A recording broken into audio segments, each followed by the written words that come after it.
Good afternoon, and welcome to AIADA's AutoTalk. I'm your host, Rachel Soleimani. Before I introduce today's presenter, a few quick reminders as always. Everyone that is registered for today's program will receive a copy by early next week. And if you have any questions, feel free to enter them into the lower right side of your interface under the Q&A bar. Today, we welcome back Charlie Chesbrough, Senior Economist at Cox Automotive. Charlie, I know month to month, you always have a lot of information for us. So the floor is yours. All right. Well, thank you, Rachel, and thank you to everybody for joining us today.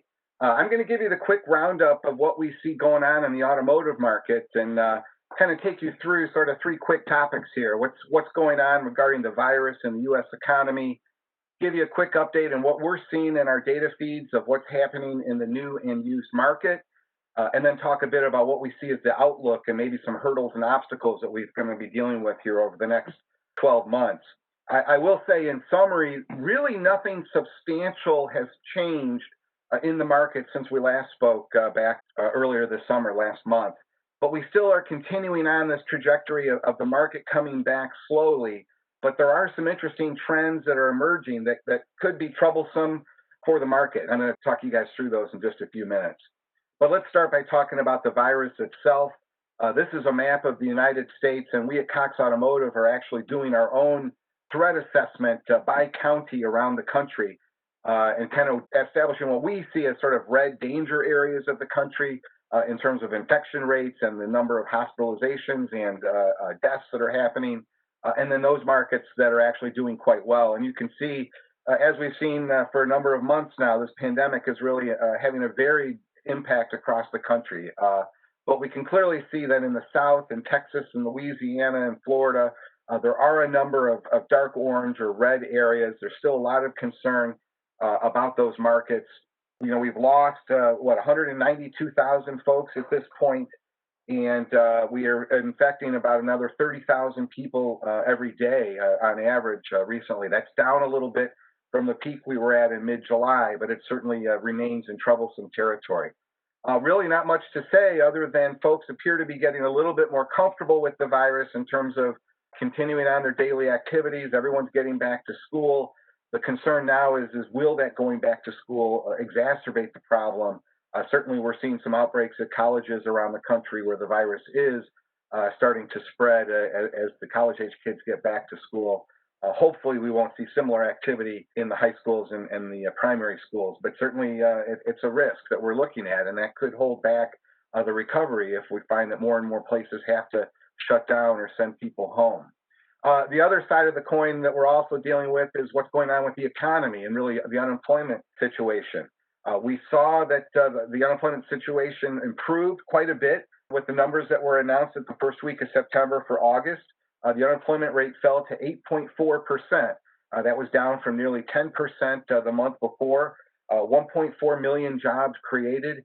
So we are moving in the right direction. We are seeing rehiring at many of these shut down restaurants and retail parts around the country. But a lot of the hiring that we saw as well has been related to a lot of government activity in terms of hiring workers for temporary projects. So the numbers may be a little bit better than what's actually going on, but we are clearly heading in the right direction. The concern we have now as we enter into this fourth quarter of the year is, does the recovery start to stall? And there's a number of things that folks are looking at that are really making that red flag start to rise a little bit more. And that is probably the biggest being the likelihood of a second stimulus plan being passed.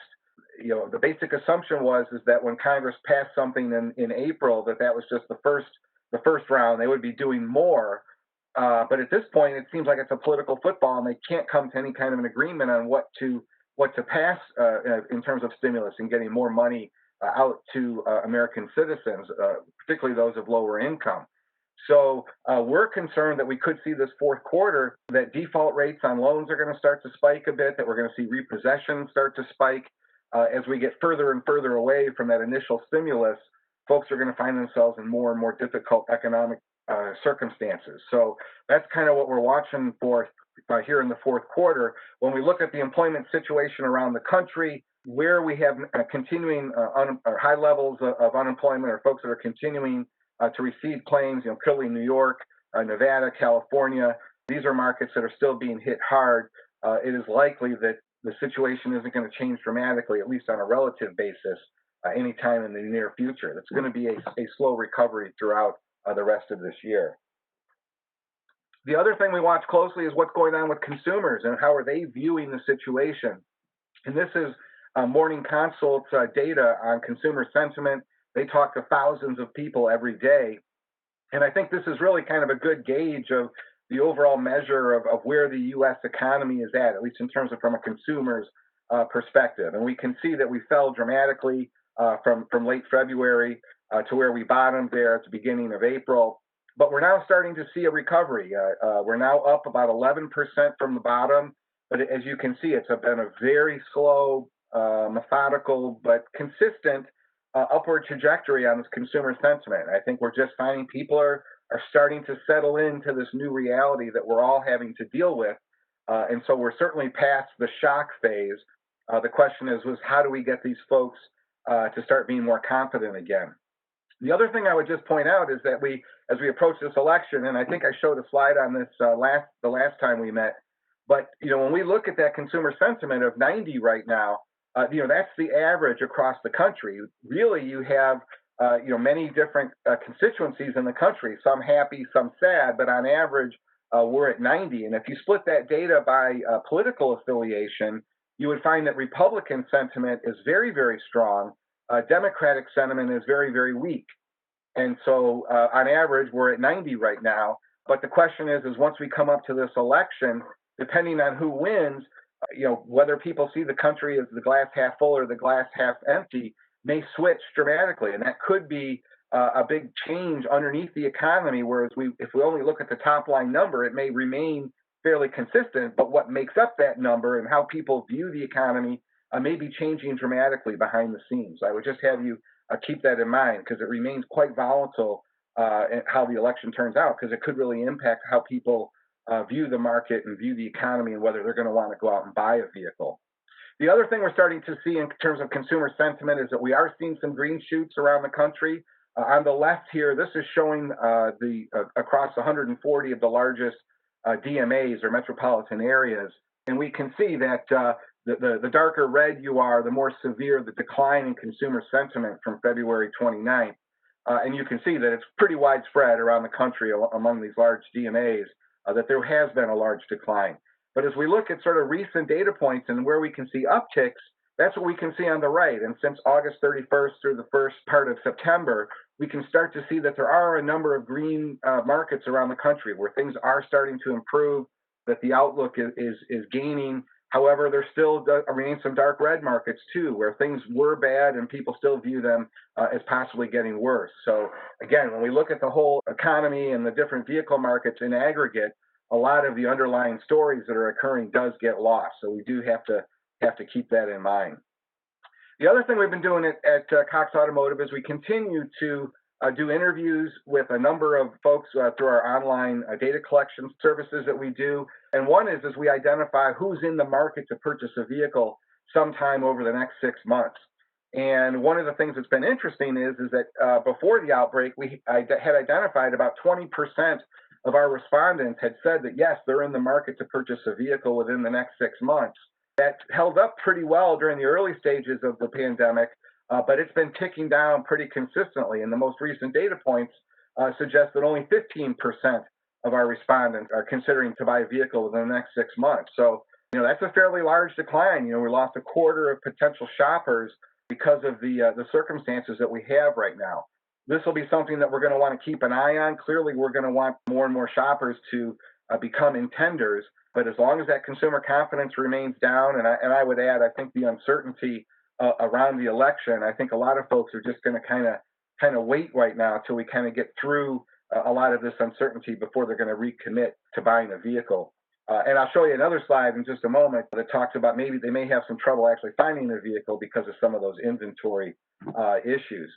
The other thing we've been asking folks is that if you've been in the market to buy a vehicle in the next 6 months, have you been delaying that vehicle purchase, or are you going ahead and purchasing on the same schedule you were originally? And you can see that over here in the left, only about 17% of folks just in the early stages of the outbreak were saying that they were going to change their plans, that they were going to delay their purchasing.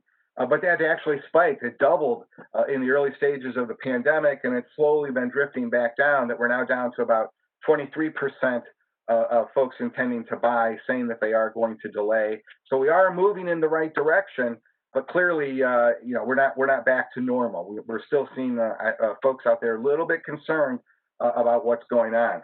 And what are they concerned about? Well, we've identified a number of issues, and they're concerned about financial stability, which I think makes rational sense given all of the economic uncertainty that we've seen. Concerns about the virus and ongoing cases. We're seeing that fewer miles are being traveled. People don't travel as much, so they really don't need their vehicle. And of course, the civil unrest that we've seen, folks are concerned about that, and certainly that doesn't add anything to consumer confidence in terms of wanting to take out a big loan and make that big purchase. But I think one of the more interesting things here is on the right, that the top reason for the delay is they're waiting to see whether the federal government will provide a second stimulus check. Like 28% of respondents said that. As I said at the get-go, it looks like that may not happen, that it's just become this political football, that the idea that they're going to pass something before the election happens, it's looking a little bit more and more remote. And so that could have be just one more negative headwind that we're going to have to deal with in this market here as we enter the fourth quarter. So let's do a quick update on what we're actually seeing out there regarding the new vehicle market. And so this is looking at the monthly sales SAR in the new vehicle market. This is going back over about 2 years worth of data. And on the left, we can see that we finished the month of August at a pace of 15.2 million. I think a fairly healthy clip and a very nice V sort of shaped recovery from the depths that we saw in April, when we hit 8.7 million, a historic low selling rate. So we are on the right side of this. So we are ticking back to a more normal territory, but it's been uneven. And I think that's one of the more interesting nuggets out here. You can see in green, this is the truck side of the business. And you can see that follows a very nice V-shaped recovery. The car side has been recovering much more slowly, and you can see that the car trend continues to decline. And if we look at car share, you can see it's consistently been falling through the course of this year, from where we started in January to where we are doing in August. And so, one of the underlying trends that we've seen the last couple of years of consumers moving away from cars, well, that's continuing during this pandemic. And I think there's a little bit surprising in that, in general, car prices are lower than your SUV and certainly your truck prices. So you would think that the lower priced product might actually do a little bit better in this economic environment. But in fact, we're seeing that there's just not as much interest for these vehicles. And I'll talk a little bit about why that might be so. But overall, year to date, we're looking at a market that's down about 21%. The truck market, which does include the SUVs, is down about 16%, and the overall car market is down 34% year to date. So it's really been quite varied, but certainly, the trajectory, everybody is, at least at this point, now heading in the right direction in terms of seeing some improvement from where we were at the bottom. When we look at the different brands on a year-to-date basis, you can see it's really quite varied across the spectrum. Some brands are doing relatively well, while other brands are really, essentially have hit a brick wall or are having a very difficult time. As I've shown you before, there's a lot of moving parts that's going on behind the scenes, and certainly the geography of where you sell your vehicles has been greatly impacted during this pandemic. We know that many states back in March and April shut down completely, so that it wasn't even possible to sell vehicles, while at the same time other states just stayed open for business and never shut down during the pandemic. And so for different manufacturers, and depending on where they get their business from, they've been impacted dramatically by those shutdowns. And certainly, East Coast states, West Coast states, those in particular have been hit fairly hard relative to sort of the Southeast and in Texas and the central states, which remained open for quite a bit longer. But the other factor that's going on is the manufacturers themselves, and where do they get their sales from? And certainly we've identified a couple of contributing factors as to what may be supporting stronger and less strong sales this year. And certainly the types of products that you have available. Do you have a lot of new product in the marketplace?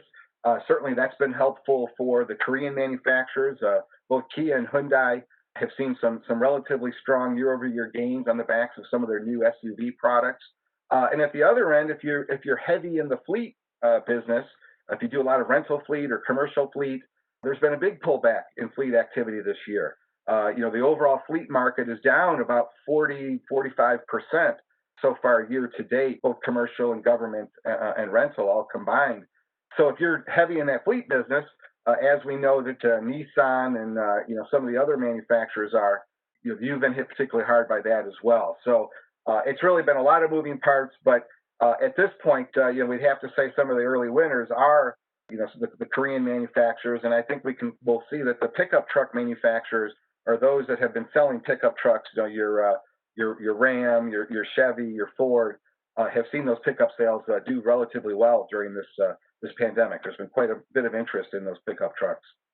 And then looking at it by the different segments, and I think we'll see that here, we can see that year-to-date sales, again, is quite varied across the different product sets, down 22% on the whole. But certainly on the far right, we can see that some product segments have actually done relatively well. And we can see mid-size pickup truck, full-size pickup truck. They're down a little bit, but certainly not down anywhere near, the national average.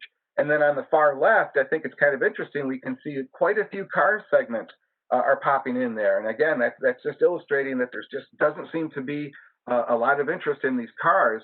And I think one thing that's particularly interesting here is that we can see subcompact car and compact car, two of the lowest priced products in the marketplace, are actually doing much worse than the national average. And again, that seems a little bit counterintuitive. You would think that consumers would be looking for value, would be looking for ways to save money and want to buy inexpensive products. But I think what we're seeing here is a couple of things. One, the ability to at that price point to find a lot more products to choose from in the used market.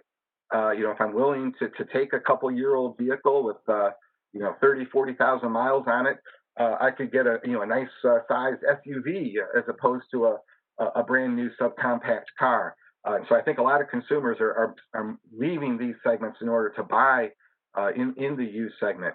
And also, we know that the subcompact car buyer and the compact car buyer generally have worse credit or paying a higher interest rate, which would suggest that they're probably of a more challenged economic class during this pandemic. And we know that hourly workers have been hit particularly hard during this pandemic. And so I think that's sort of one of the natural car buying constituencies for some of these low price segments. And so those consumers just may not be able to buy a vehicle because they have suffered sort of the worst of this recession, unlike some of the higher income vehicle segment customer brackets. So I think that's going on as well. But one of the other interesting things that we see going on in the marketplace is the interest rate has really been a very valuable tool for the industry in terms of trying to move the needle. And what this chart is showing is from our own contract data that we have on vehicle purchases, we're able to identify what share of purchases were folks actually contracting at a 0% interest rate. And you can see that the 0% offers really spiked as this crisis hit in mid-March and then into April. We're now starting to see that back down a little bit over the most recent couple months. But in early September, we're starting to see another uptick here. So we may be seeing early indications that the industry is again going back to trying more of these 0% financing offers. I think it's a fairly effective strategy because you can really have a huge impact on that monthly payment by having those lower interest rate offers. And given that, as I mentioned earlier, that the customer segments that have been hit hard, probably the six-figure income folks have not been hit as hard by this recession, and certainly they're more likely to be a much larger portion of that group that could get approved for a 0% financing offer. So I think that these have been fairly effective, and as I'll show you in a few slides, it certainly has been a strategy that can be identified in the market as really being something that the industry has been trying to do. And this is, I think, a useful chart to kind of understand what we're seeing about these purchase interest rates in the marketplace. I'm going to start by talking about what's on the right. So this is the average interest rate in the marketplace. You can see that in January, February, March, we were running about 6%. That was the average interest rate that was being contracted for. It fell, as the pandemic hit. We kind of bottomed out there in June, and are now starting to show a very modest uptick. But clearly, the average interest rate has really fallen in the marketplace. And what we can see on the left here is the frequency distribution of what is the market share in the new vehicle market as to who's paying what interest rate. And so the way to understand this is that what share of the marketplace is paying less than a 2% interest rate. Well, year to date in dark blue, that's about 25% of the market is paying less than a 2% interest rate. A very similar amount is paying 2 to 4% interest rate, and then about 23% is paying a 4 to 6% interest rate. And then you can see it falls down from there until we have about still 3% of the market is paying about a 15% interest rate or higher. And what the light blue bars tell us is how that interest rate has changed each month. So it's showing January all the way through to August. And what it tells us is that the industry moved heavily to doing many more interest rates less than 2% come April, May, and June, and July. It was really an aggressive move by the industry. And we think it's had a substantial impact in helping to lift this market. And just to give you an idea of what these impacts can be, I just did the math here on a $25,000 loan over 6 years at a 0% interest rate. Well, that's $347. You can see that if I was to pay a 10 or even 15% interest rate on that same loan, at 15%, I'm looking at $529. Almost $200 a month more for the same loan, but just at that higher interest rate. So you can see that those products that have a customer base where they have to get a much higher interest rate, they are going to be very vulnerable because that monthly payment is quite a bit of money to pay in the market. And so if we can look at the different products in the market by what is the average interest rate that we're seeing out there in the marketplace, it really, I think, reveals sort of what is the credit worthiness of the underlying customers in these customer segments. And if we accept that the interest rate is a proxy measure of FICO score, that if I have to pay a high interest rate, it's probably because I have a low FICO score, and if I'm paying a low interest rate, it's probably because I have a high FICO score. We can understand a little bit about who are the natural constituencies of these different products. And on the far left, we can see subcompact car, compact car, full-size car. These customers are paying the highest interest rates, across all the different products out there. Given that we're in this recession, given how this recession has hit hourly workers particularly hard, we would think that that might be part of the reason why these vehicle sales for those car segments are really challenged this year. And then at the far right, we have the luxury contingencies. Certainly, luxury in general caters to a much better FICO score customer, much higher income, and there's real benefits to having those higher incomes and good credit worthiness because you're going to get a much better interest rate, and you can buy more vehicle with the same amount of money. And then just doing the same analysis, looking at the different brands, we can see that Mitsubishi, Dodge, Nissan, they cater to a customer group that is going to pay a higher interest rate. That may make these products a little bit more vulnerable than their competitors, given that those customers may be under threat here, given the economic climate that we're in. And then at the other end of the spectrum, you can see Subaru, Land Rover. Their customers pay the best interest rates in the industry. Some of that may be their own subvention activities done by these manufacturers, but you have to have a certain amount of credit worthiness even to get approved for that good interest rate. So I think the analysis does hold up. It's just something to keep in mind that as this economy progresses and the recovery, if it does stall here in the fourth quarter, we may see some product segments get hit much harder than others. So it's just something to keep in mind. And just to kind of hit that point home, I did just one additional step on this analysis to give you an idea of what share of each one of these different brands, what portion of their customer base is paying less than a 2% interest rate in green, and what portion of their customer base is paying greater than a 10% interest rate. And you can see on the far left, it's really kind of making the same point, but I think it's kind of interesting. You can see that Mitsubishi, almost 60% of their customers are paying a 10% interest rate or higher, and a very small portion, it's probably 3% maybe, are paying an interest rate less than 2%. And then at the other end of the spectrum, you have Subaru, Land Rover, where over 60% of their customers are paying less than a 2% interest rate, and just a very small portion of their customers are paying a 10% interest rate. And so, as it all hits the fan, if we think that's going to happen here in the fourth quarter, the lower income customers are probably going to be a little bit more vulnerable. Now, that said, I will say that one of the concerns we are looking at here in the fourth quarter is, are six-figure jobs going to start to take a hit as well? And that's really the concern, that there's a lot of companies furloughed workers with plans to rehire everybody back once the dust all settled. Well, there's some new realities are starting to settle in, and companies are starting to realize that they don't need all these offices all over the place. They don't need all these workers that they have, that they're able to maintain a certain level of productivity with a sizable portion of fewer workers. That could mean that the six-figure income folks may take a stronger hit here in the fourth quarter, which then could impact Subaru, Land Rover, those firms that do cater to the better credit customers, because the economy is now starting to hit them as well. So, again, just a lot of moving parts, but just something to be aware of.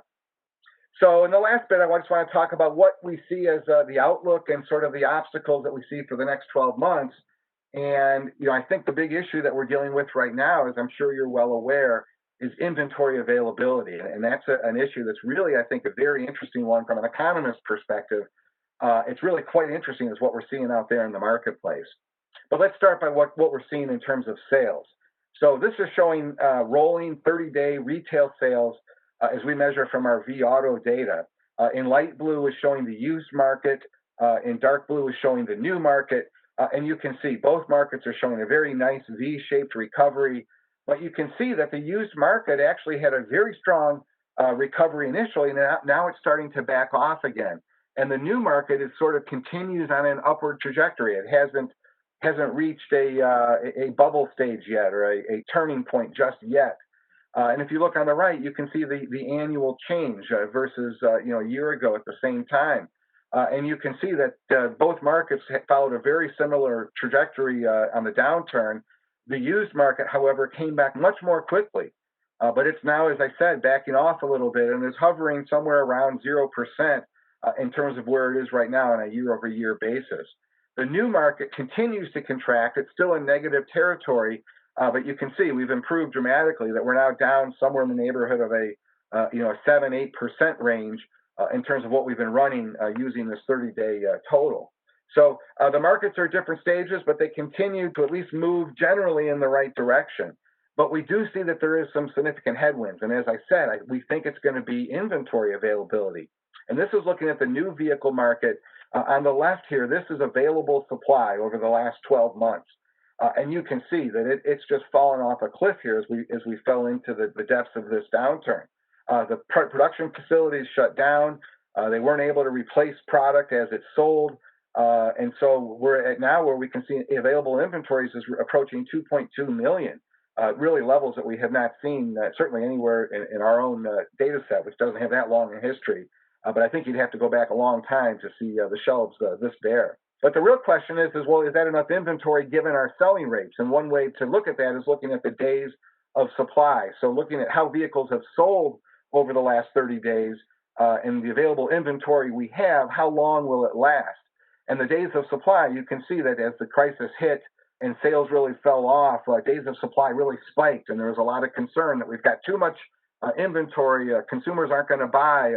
But once governors were able to reopen and people got a little bit more comfortable with the virus, sales really started to happen quite strongly. And we've been drawing down available inventory such that now days of supply is below 60 days, which is really fairly lean inventory for the new vehicle market. And again, this is aggregate data. It's going to be very geographical as to what's happening in everybody's individual markets. But in general, things are tight. And they're tight because vehicle production still has a long way to go in terms of catching up. This is showing from Ward's data, North American vehicle production output. In dark blue is what we did last year, and then in light blue is the same month this year. And you can see April and May, we essentially shut down the factories, and now we're only starting to get back to sort of normal levels of output. So we're 3 million units still behind last year's levels, at even just year to date. So that's, there's just not a lot of product out there. They haven't been able to catch up. And so this is a situation that's probably going to persist, I think, throughout the fourth quarter. Really, the big question mark is, is if sales maintain the status that they're on, this tight inventory situation could get more challenging as we get through the fourth quarter. And the question is going to be, are consumers going to be willing to settle for the white, version of the vehicle as opposed to the color that they want, or the base version as opposed to the souped up trim level? That may be a challenge for some consumers out there. They may want to wait to buy in order to get exactly what they want. But the other difficulty that we're dealing with right now is that the model year rollover is way behind sort of what's normal schedule. And so, as you are well aware, the summer months and into the fall is sort of the model year rollover period where everybody wants to get rid of their old products, and certainly their very old products for sure, to make room for the latest and greatest products that are usually rolled out in the fall. And what you can see is the dark line and then the dotted line. And the dark line is where we are at this year, and the dotted lines are where we are at last year. And so the key takeaway here, as you can see, is sort of in the introduction of new products. This same week last year, so the end of August 2019, over 19% of available inventory was model year 2020. Right now, only about 2.5% of available inventory is model year 2021. So for those consumers that are looking to come to the market this fall and want to see what are the latest products out there, there's not going to be a whole lot of them. There's just not a lot of products that have been introduced just yet. Now, this is probably going to change substantially here over the next couple of weeks as more and more manufacturers start introducing the next model year. But this pandemic has caused all kinds of delays, not only in the factories, but certainly in the strategic planning and at the headquarter offices. The folks that do the planning of engineering new vehicles and selling down old vehicles. All of it's been delayed, and so this whole rollover process is likely to be an issue throughout the fourth quarter. And in addition, we haven't really even gotten rid of the old stuff yet. At this point last year, about 1.2% of available inventory was model year 2018. At this point right now, about 1.8% of inventory is model year 2019. So we even have more of the old stuff and less of the new stuff, just to exacerbate the problem. So this is, again, just something to keep an eye on here as we move throughout the fourth quarter. The situation for different brands is really quite varied. We can see here on the left the days of supply across the major brands out there. It really is quite varied, but both Subaru and Toyota appear to be in a very tight supply situation. We're hearing anecdotal stories of a lot of dealers saying they just got nothing to sell, they just can't get inventory. That situation has been going on for a number of months now. So, this situation has not changed much in the last few weeks, at least for those two brands. And similarly, we've seen both Fiat and Mitsubishi at the other end of the spectrum of just having too much inventory. Their selling rates are just lag their competitors, and so their products, they just have too many of them at this point. And then in terms of the model year rollover, you can see just a few manufacturers have 2021s out there in the marketplace. As I said, we're expecting more, but if you look at those light green bars, that's the share of inventory. Toyota, Kia, Chevrolet, GMC, they do have some products out there. Toyota Corolla is probably the biggest volume one at this point, the 2021. But as I said, that should change here over the next few weeks. But I think it's going to have an impact on the marketplace because we've trained consumers for decades. Come to the showroom in the fall. That's when we've got the new products. There has been some variation that people have released, model years at different times of the year over the last few years. But in general, it still remains the rollover period. And I think some consumers are going to be in for a surprise when they get out there to see that there just isn't a lot to choose from of the new stuff. And then just looking at the luxury manufacturers, again, quite varied across the board. But you can see both Land Rover, Lexus, BMW, very tight situations, supply situations. Now, the plus side of that, of course, is going to be that maybe they can back off of any kind of heavy incentives. They don't have to be quite as aggressive because the inventories are relatively low and their selling rates look fairly strong. But it also means, as I said before, that the product selection may be limited. And so I would say in general, once you get below a certain magical level of inventory availability, it's probably a net negative on your sales as opposed to a positive to run such a tight inventory level. And then you can see both Buick and Lincoln at the other end of the spectrum. They have a much higher day supply than their competitors. And then on the right, I think it's kind of interesting. You can see in terms of what is the model year rollout of the new products. Well, we can see that in the luxury sphere, just nothing's hit the marketplace just yet. So it's going to be, again, when the fourth quarter and certainly the Christmas time when is the big selling month for a lot of luxury vehicles and a lot of leasing is done in the fall, will people want to, still take on and get the model year 2020, or are they going to want to wait until they see the products actually show up here in 2021?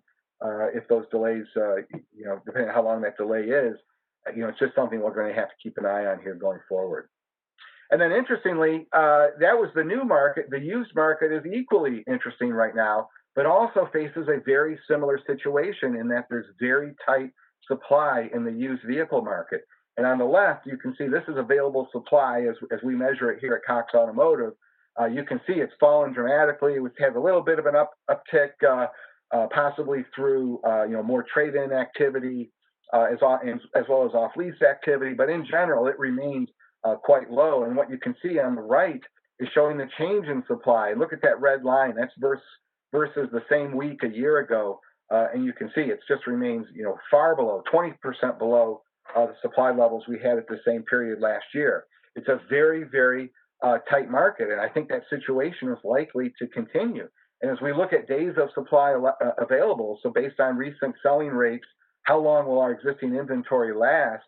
You can see we're now below 40 days and have been for quite a bit of time here in the used vehicle market. It seems very unlikely that this situation is going to change anytime soon, particularly with sales, still maintaining a relatively strong level, or at least being flat on a year-over-year basis, while normal channels of supply are likely to remain relatively weak. We know that fleet activity has backed off quite a bit, so that we may not see much fleet activity providing inventory to the used market. Trade-in activity of folks wanting to upgrade their vehicles is certainly going to be much more modest this year as folks get a little bit more conservative on their buying activity. So the situation is unlikely to change in the used market anytime soon. And as we can see on the right here, the change in days supply versus where we were a year ago, that orange line, it still remains very, very tight. So I think this is a situation that is something to keep in mind, because we're already starting to see the ramifications of this in terms of causing inflation. And as if you remember back to your introductory economics class, if you have strong demand and short supply, that's going to drive up the price of things, and that's what we're seeing right now in terms of our average list price. You can see on the left here that we're seeing prices as to what's being advertised out there in the market for used vehicles has really risen dramatically. It's up almost $2,000 on average from where we were during the depths of the downturn. And as you can see, the change on a year-over-year basis, the prices are now rising at an 8% clip on a year-over-year basis. So this situation is, as I said, I think is unlikely to change anytime soon, unless we just see sort of a complete collapse or a significant downturn in folks wanting to buy. The supply situation, I think, is going to remain tight and thus provide support, for strong prices here going forward. Now, this is certainly a net plus for dealers. It's allowing dealers to have a very strong margin, but it could make the industry vulnerable if these prices get too high and they price themselves out of the range of sort of that natural constituent, because a large portion of your new vehicle buyers, and certainly of the higher incomes, are not going to consider buying a used vehicle, and the more expensive this gets, the more it's going to leave behind those folks that are sort of the natural constituency of this product segment, that they're not going to be able to afford it. So again, something to keep an eye on. And as we look at what we're seeing at auction, we're seeing much higher prices as well at the wholesale level, looking at Manheim auctions. And this is looking at the Manheim index, the month-over-month change, going back almost 23 years, 24 years worth of data. And you can see that it's been quite volatile through the years, but the last couple of months, it's really just been off the chart practically. We saw a huge decline during the depths of the pandemic in March and April, and then it snapped back very, very strong. And we've now seen a couple of months in a row of some record price gains at auction. And so this inflationary environment is really happening across the board at both the wholesale and retail level in the used market. And then just looking at our wholesale and retail price indexes, this is looking at the value of a model year 2017 vehicle or a 3-year-old vehicle in the market. And there's sort of a natural decline in its value through the course of the year. But you can see this year, and last year is the dotted lines, and the solid lines is what we're seeing happening this year. And quite interestingly, you can see that gray line during around week 17, week 18. That was during the depths of the pandemic. We really saw a huge decline in the wholesale price index as the auction shut down and dealerships closed down. We saw a real decline in activity, and there was all of a sudden a lot of concern that, oh my gosh, we've got too much used car inventory. It's going to crash vehicle prices. The sky is falling. But we saw that this actually reversed itself very, very quickly once the dealerships were allowed to reopen. And you can see that gray line then had a resurgence and has now reached sort of at a peak level. Our expectation is that these lines are going to start to come back down to earth here as we move through the remainder of this year. But it's still likely to remain elevated because of the tight supply situation and the fact that demand, as I said before, continues to remain fairly robust. So just to finish up in terms of what our expectations are for the year, I won't cover all of these numbers, but the key ones right now is we still expect the new vehicle market to finish around 13.6 million vehicles this year. That's down from the 17 million that we did last year, down about 20%. It's expecting that the fourth quarter does a little bit better than what we've done year to date. But as I said, we're staying on the conservative side of this thing so far in terms of our own guidance. We are concerned that there's a lot of headwinds this fourth quarter. And as I mentioned, I think probably the biggest headwind that we've got to kind of all incorporate into our outlook is that we don't get that extra stimulus passed. I think a lot of assumptions were built into it, certainly within the stock market, as well as a lot of business and consumer planning that was going to happen. If the more that becomes unlikely, we may see the headwinds really start to become gale force winds in terms of economic activity. On the used market, we're expecting the market to finish around 35.4 million. That's down from the 40 million that we did last year, so down around 11, 12%, somewhere in that range. Very nice comeback. But I think the one thing to keep in mind is that the used market, particularly the model year 0 to 4, what we kind of call the gently used segment, the supply of that segment is going to be facing some significant constraints over the next couple of years.